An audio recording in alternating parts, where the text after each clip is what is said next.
You're listening to Alan Connan's World on Mersey Radio.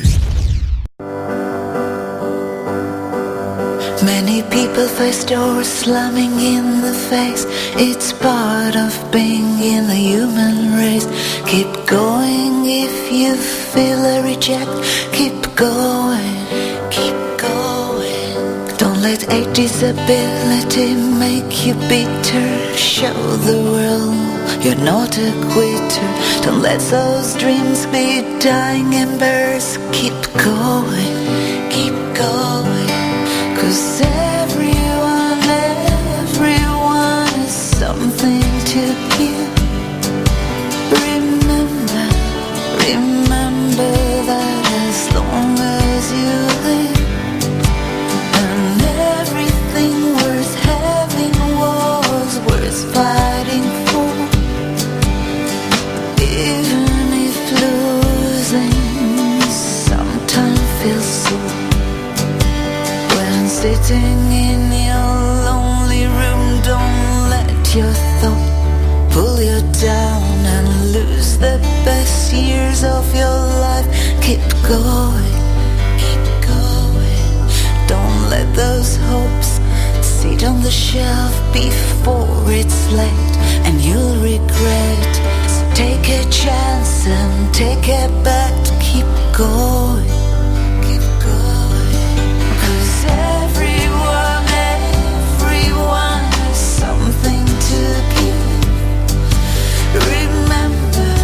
Remember that as long as you live, and everything was having was worth fighting for.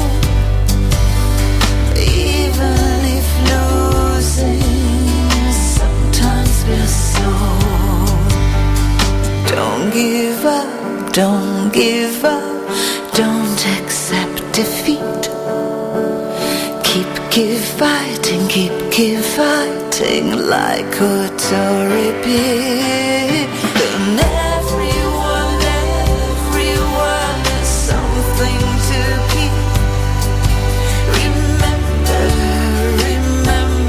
that as long as you live, and everything worth having was worth fighting for. Even if losing sometimes feels so. And everyone has something to keep. Remember that as long as you live, 'cause everything worth having was worth fighting for.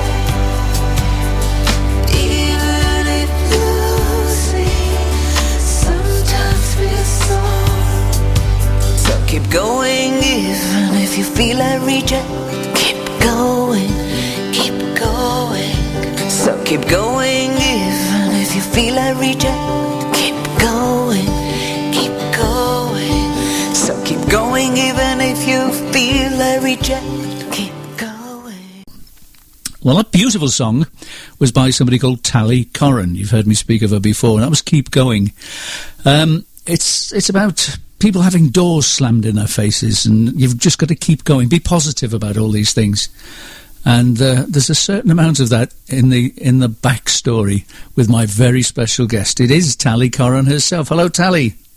Hello, Alan. So nice to be with you. Oh, I'm delighted to have you've managed to give me the time with so much going on, especially before next weekend.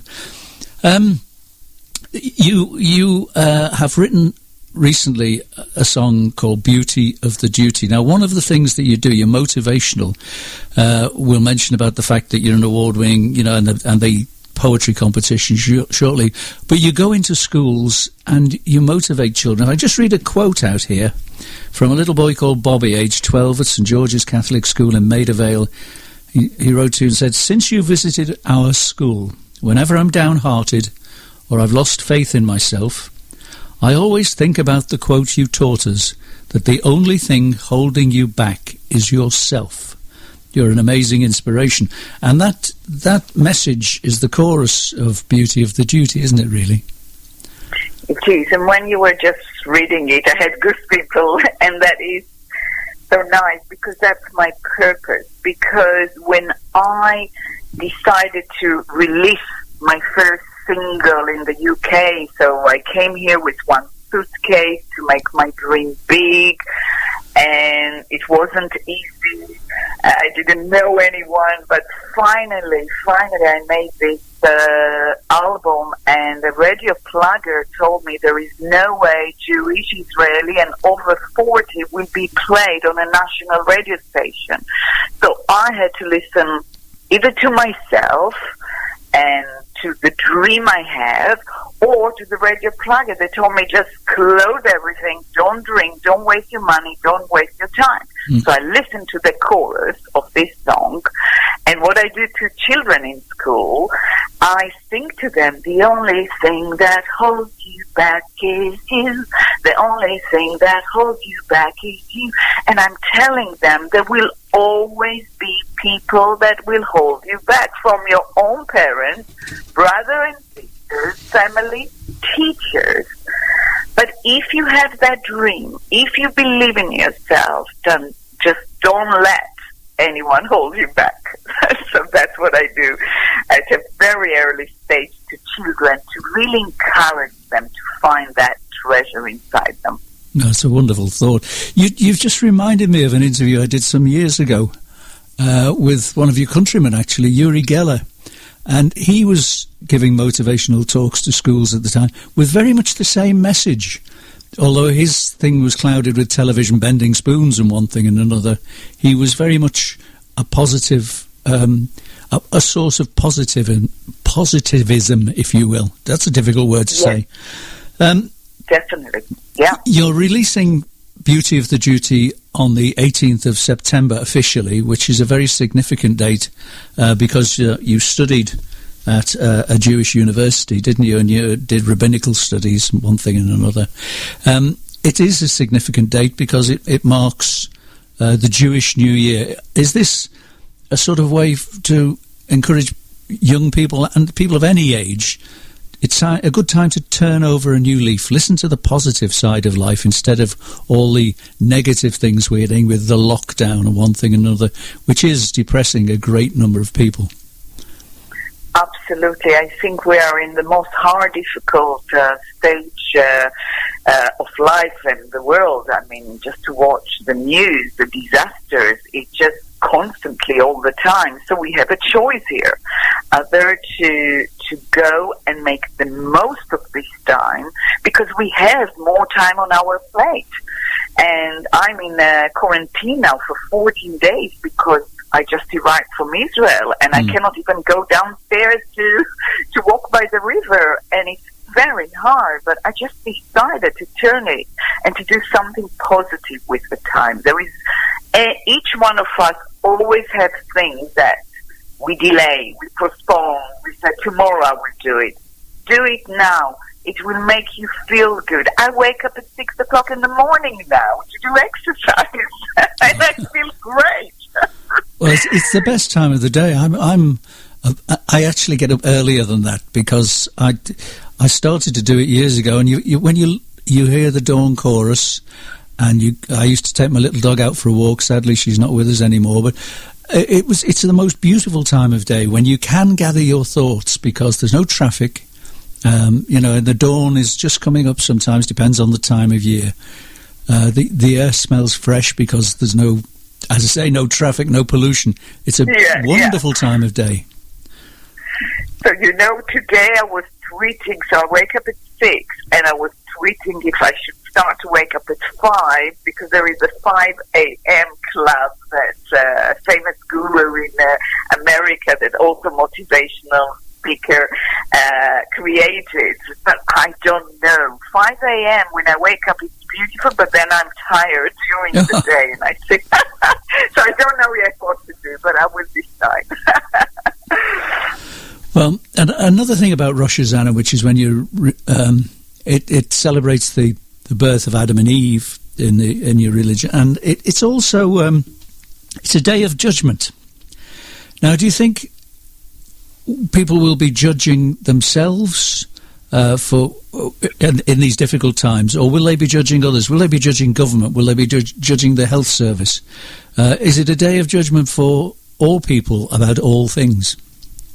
That's a beautiful question. I think the Day of Judgment and the Yom Kippur, the fasting day, it's the only day that I practice in my religion. I'm not religious for my family, but there is something beautiful about that day of fasting. But I think it's the essence here is judging yourself. And what I do on that day, I try to think who I hurt, who I wasn't kind. And the most important is where I wasn't kind to myself. So I think it's so easy always to be the victim, always to blame government, blame people. It's easy. And of course you can blame them, but take responsibility of how you feel right now. That's the key.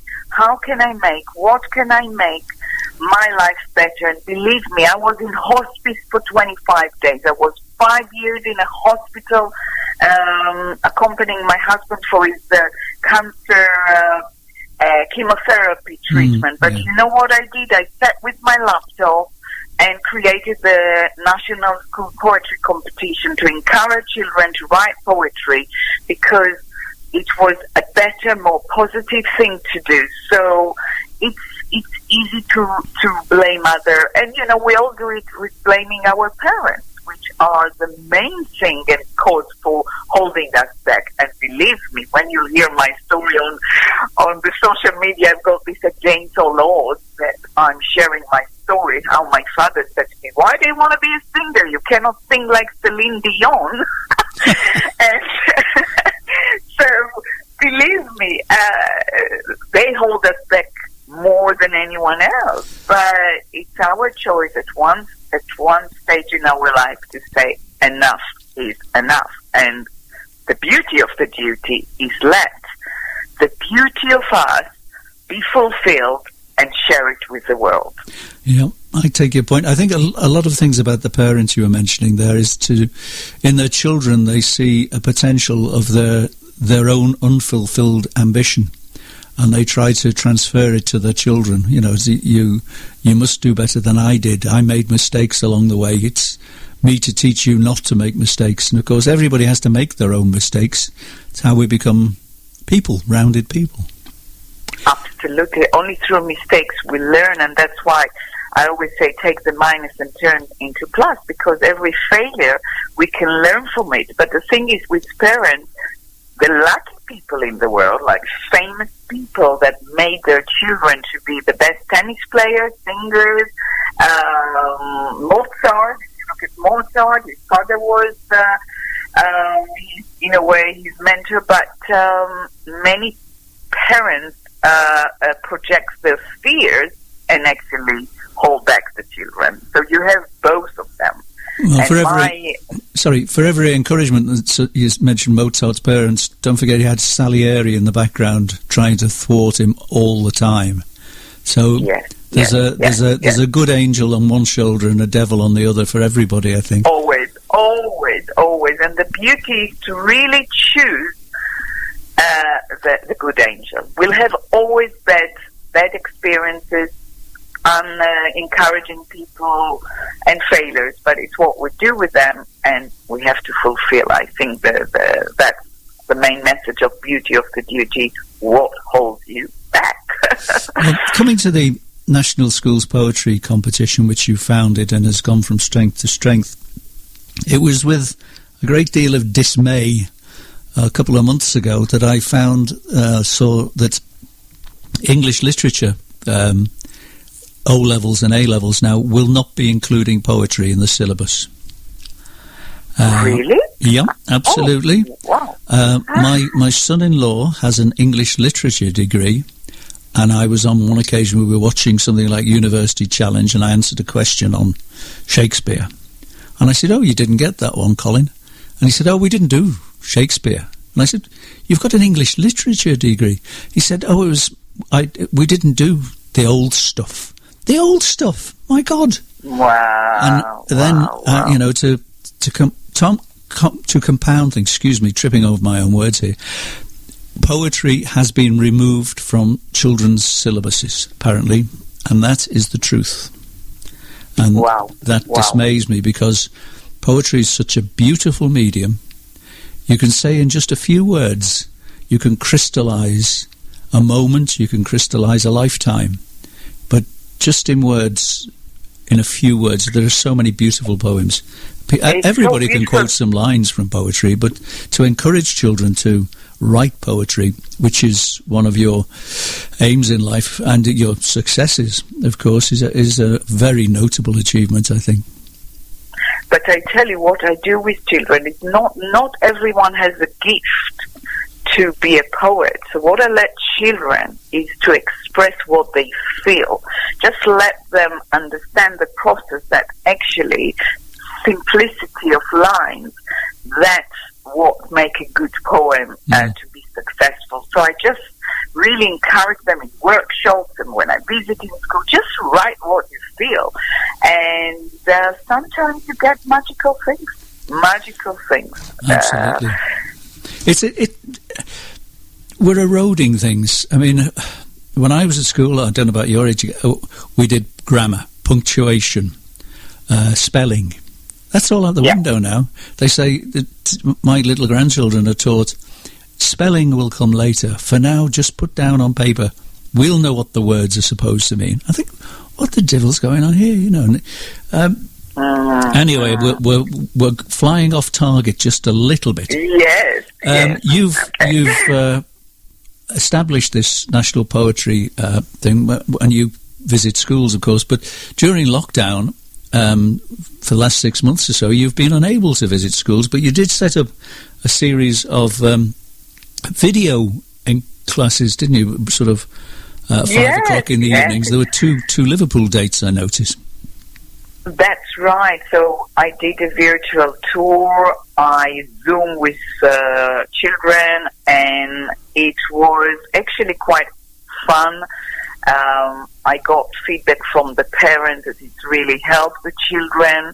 I got poems, and the good news is that on Sunday, next Sunday, I'm doing a whole day streaming from NSPC for Peace, which is the website and social media for the National School Poetry Competition. And I'm going to do the awards of 2019 competition, because there is no House of Lord. I don't see myself doing this year 2020 House of Lord event. Like, that's what the attraction of my competition is, that I compose the first song and they come to get the award at the House of Lords, because Lord Eames supports me with that, and also the Archbishop of York. So some parents contact us and said, what is happening? And then I said to myself, wow, they're right. Let's do the ceremony. So I'm doing it on International Peace Day. It's the 21st, but it's a Monday. So on Sunday, which is the end of Rosh Hashanah, isn't it? Yes. So if people want to go and hear poems by children about peace, so I'm going to be streaming all day, and it will be after also as a video format on those platforms. Hear those beautiful poems. Yesterday I composed the first winner of last year, called Imagine Peace. So it's just such a beautiful poem, and I just composed it in very quick because it was so inspiring. These children have such a treasure. They do. I noticed the original closing date for submissions was the 21st of September. Does that still hold good? Yeah. So if children, mums and dads listening to this, have got a child they would like to write a poem, if they go onto your website, which I'll give the details out a little bit later on, if they go onto your website, they can find out details of how they can enter the competition. Exactly. It's also on my website and also on the National School Poetry Competition, but it's a long name. So the easiest thing is to go to my website. There is a link there to there. Right. Well, Tari, it's been a pleasure to talk to you. There was so much we could have spoken about the fact that you married two millionaires and neither of them worked out, and then you found true love, which tragically your husband was taken from you. Your life story would make an excellent book, and I'm sure one day it will. Long may you continue with your brilliant work, and I look forward to chatting to you again. I believe your album's coming out sometime next year. Yes. No date yet, because with all the uncertainty, I'm not sure yet of the date, but it's going to be an amazing album that based on poems of adults that I just do interpretation and edit them to songs. I just love to play with words, and it was a real pleasure to speak with you. It's such a deep conversation. I love it.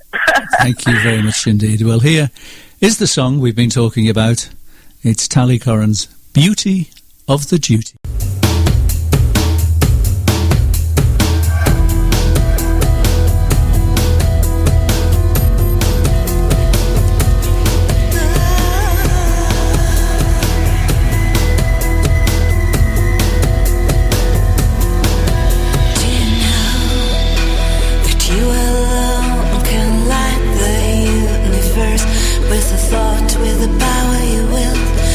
Nothing that you cannot do. Do you know that you stop yourself because you're too afraid of doing that you don't do even half of what you could. But it's true, the only thing that holds you back is you. The only thing that holds you back is you. The only thing that holds you back, that holds you back, that holds you. Do you know, if you see the beauty inside yourself, you will shine brighter than the sun, and do things you only dreamt of doing. You will fly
with a thought, with a power you willed. There's nothing that you cannot do. Listen to Alan Connan's World every Monday and Wednesday night at 6 p.m. on Mersey Radio. On Mersey Radio. On Mersey Radio. On